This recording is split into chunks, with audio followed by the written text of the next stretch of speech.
Welcome to the Dave Rogers Show. And that's fantastic, Bruce. Welcome, welcome, welcome. We've got a couple of guests today, and we've got a wonderful podcaster. Bruce, great to see you, my dear friend.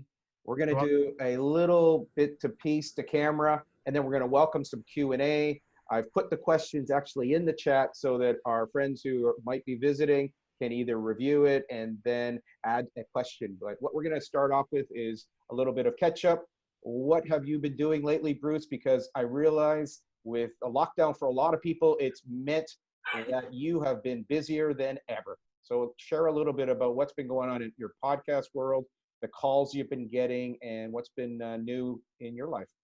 Well, when we went into lockdown, thanks for having me on, Dave. This is always a pleasure to be on with your shows.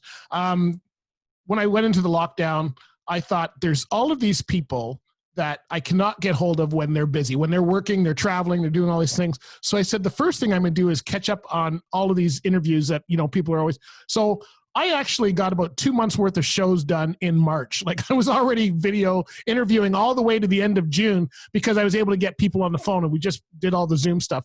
Since then, I don't know what happened. People must be thinking the same thing, and they put me on their shows. So now I've been doing double because I've been doing, I had a goal this year of being on, I think 6 other people's podcasts. I'm already at 12 and we're already only at June. So I've already gone past where I wanted to go. Completed a book, started a new children's series, and working on my marketing because apparently that's not good enough, but doing stuff like Facebook ads, which I don't usually do a lot of, making sure my social medias are up to date and cleaned up, a little more nicer with Instagram, making, a little more focus on a lot of my social media stuff, just keeping up there so that when the world comes back out, we're already in front of them, right? Like since everybody started a podcast, and this is not bad, I'm hoping everybody starts a podcast.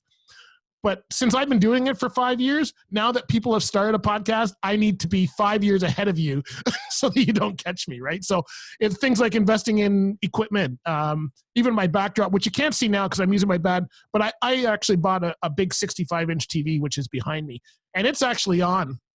Oh, it's off. Okay, so I had a graphic going there. I don't know why it's gone off. It probably I didn't press the wrong button. But when I've been doing a lot more live stuff. So having the live stuff, I want people, I'll put on graphics that are to do with whatever the show is that I'm doing live at the time. And that's the reason for having the TV. I use a different camera, so it's a different position than this, but it's just using stuff like that so that you not only look professional, but are kind of moving ahead and improving your show all the time. So that's what I've been up to since we've been in lockdown, and drinking way more beer than I probably should be. But other than that, that's you never drink enough beer, Bruce.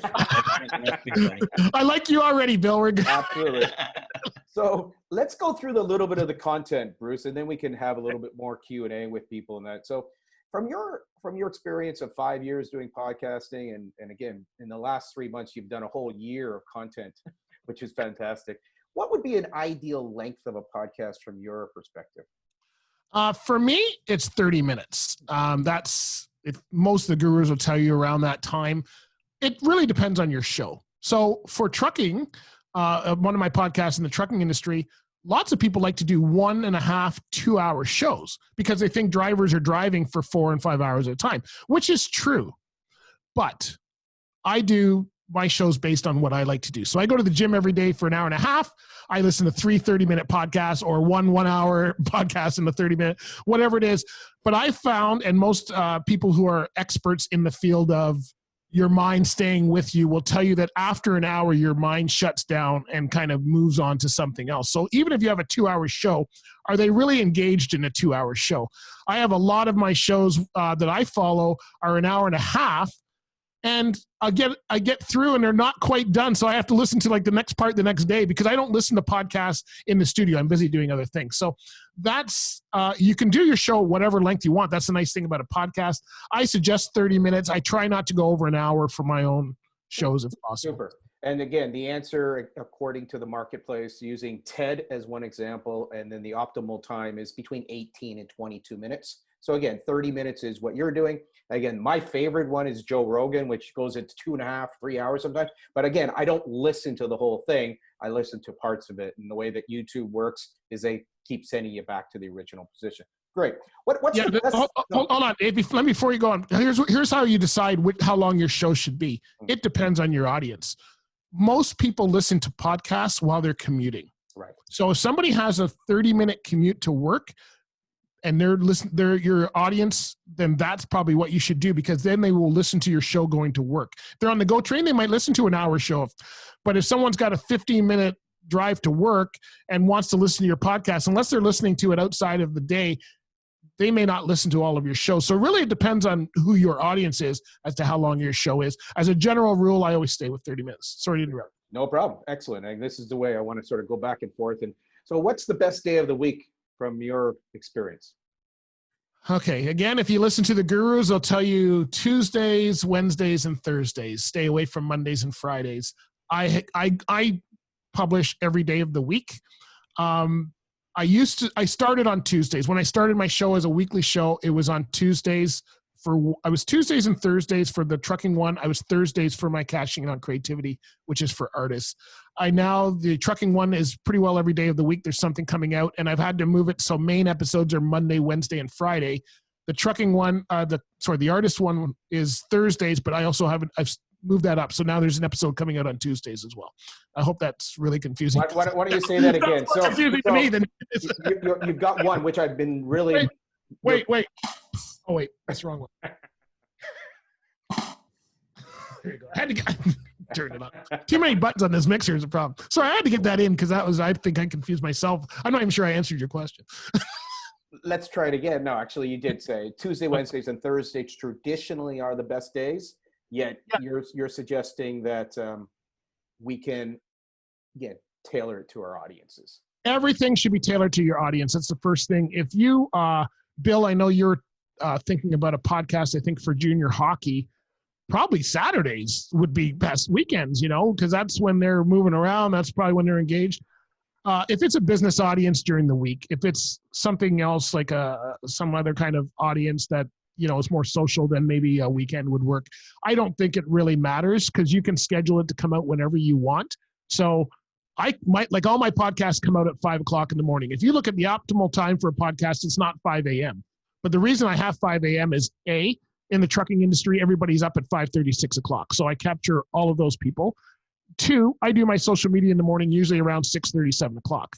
So now the episodes have come out already. If I'm publishing at noon, it's actually losing a day. And then if you get into YouTube and YouTube, it's 24-hour window is when you have the most things. So you don't want to be wasting time with it coming out and just sitting there, and then you're 24 hours late trying to share it. So whenever you do your social media, you should try and I like to tune it to that because that's when I'm going to share it the most, right? What about the optimal frequency? Are you doing it once a week, twice a week? And again, maybe you review what you are doing, because what you said about your cashing in on creativity, you could repeat it so that we can all hear clearly. Okay. Or confuse you more, whichever way. All right. So I got to give you a bit of the backstory here. When I started, I listened to all the gurus. Okay. And I know that's one of your questions, so I'll leave who the gurus are. But I listened to a lot of the gurus who said you must have a daily podcast. That's the fastest way to grow, is to put something out every day and go. And I did that because I'm one of these silly people who listen to everything everybody says and follows the rules. Wrong way to do life. My wife keeps trying to change me. So what I found was that I started doing it daily when I did my first podcast, and I lasted, I think, 6 months. I got to 100 episodes and I was about to close down the show. Think of 5 days a week. You're out of the gate. It was a solo show. I didn't have a lot of interviews. Didn't know what I was doing, kind of like doing everything, the editing and everything. And it just got too much. I was overwhelmed. And I went back to a once a week show. And that's actually the best place to start, is a once a week show. If you do less than that, it will still work. I know some people who do shows once every 2 weeks or once a month. I would say if you're starting, once a week is good. It's a good place to start. If you are trying to gain traction, though, I find that once a week is too slow. So what happens is it's going to take you're going to get to 50 episodes after a year of doing this, which is, if you're learning, that's great. But after a while, you're going to find it very slow. You're not going to get the listenership you want. you actually need to kind of get some momentum. So you'll see a lot of people add a couple shows. For my Cashing In on Creativity one, which is once a week, usually on Thursdays, I think I started in April, bumping it up to twice a week. And what I do is the other one is just a small tidbit. It's like a tip from the expert that comes out on the Tuesday, and then the full interview on the Thursday. And I've been doing that, and I kind of like that flow. It's helped the numbers, and it gives you a little more information to share. So I kind of like once a week to start. I now am at my trucking one. I'm at 3 main episodes a week. So Monday, Wednesday, and Friday. And now if I'm going to add another episode, it's because I have a sponsor that will fill it. So now I've got sponsors against my trucking podcast. So I want to make sure that I am actually making money for that episode, because it's so much work that I don't want to just do episodes for the sake of not doing episodes. I have what I call sponsor highlights in mine, which are these independent episodes just about the sponsor, and they're the ones that come out in between the main episodes. That's why I say I have something every day, because you go on, there'll be something new come out every day, but they're not necessarily main episodes of the podcast, if that answered the question. That is super. No, Bruce, that's really great, because again, it really tells the listeners that you've got to find your own rhythm. And so when you're first starting out, again, if you do a lot, you might get up the learning curve faster, yet you might also burn out. So That's the tricky thing. And so like in my case, for the last 3 months, I've probably done 27 videos and editing. And so up that learning curve. And then like you, it's been the last 3 weeks when I actually said I'm going to do other people's stuff. I did like 6 podcasts this week in Singapore, Malaysia, and India. And so like, it's just been full on at 1:30 in the morning and 8 in the morning and 9. So, but it's because of that work I put in for the 3 months that it's now creating ripples in other people's space also. So that's a bit of a tip, that it is an endurance. It is a journey. It's not a sprint. And you can burn out in this, because it's there's a lot more to it than most people say. So here's the numbers. 20 episodes. Pod fade. We have what we call in the industry called pod fade, which means the show just goes away. Like the person got busy. They decide. It happened to my son. And I don't know, Bill, if you remember this, because you're in our course. I was probably talking about my son who started Junior Hockey Talk, a podcast for the junior hockey. Got a ton of opportunities. Started working for the Collingwood Colts. He's now doing his own promotional business. He's working for a couple other people. It all came out of that podcast, starting that podcast. I think he's at episode 25. That was October 2018, because he got busy, right? Now the podcast still sits there. He's active on the social media, but he's not producing the podcast. Because he was good with that. So OHL picked him up and he was doing their podcast. And he's been doing all these other podcasts, and now his is suffering. I think he's going to revive it. He's been doing some stuff, but that's how easy it is. Most people don't make it past 20 episodes. If you go onto Apple or Google and look at the podcast episodes in the app, you can tell if they haven't, a lot of them at 20 episodes, 50 episodes is when they all die. Next week, my trucking podcast will hit 500 episodes. It's a lot of episodes.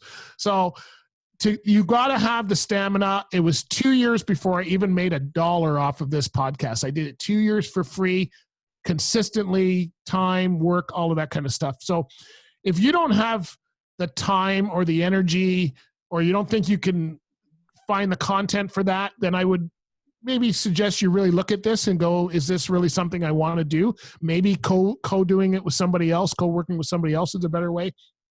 But it's a lot of work. Once you find your flow, like for me, if I told you guys what I do every week, and I do all my own editing, recording, everything. If I told you what I did every week, you'd probably fall down. But I can actually do it. I spend about 8 hours a week doing my podcasts, because I've got a flow. I know what I'm doing, and I do video and audio, but I've got a flow. I record in a certain way so that I have minimal editing to do for that recording. I can actually record the whole thing and be done with it and just upload it. But I do some other editing in the background, noise reduction, that kind of thing. So there's lots of stuff that I do, but I've got it to a flow over the years that it's very quickly for me, and I don't have to worry. Now, if you're doing a 2-hour show and you're doing that 4 times a month, that's a lot of big files, and you're probably going to have a lot more editing to do, right? All right, let's move to the next question there, Chief. What are the top podcasts to learn from your experience and perspective? There's lots of podcasts out there.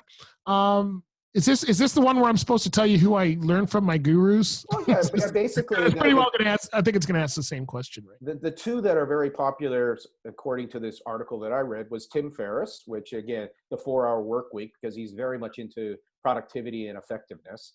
And then the How Freaks and Misfits Can Succeed. And that's Chris Brogan, who basically brings in a 44-minute podcast weekly on tapping into the whole podcast world. So I was wondering, is there one or two that you would recommend or suggest for us to take a look at?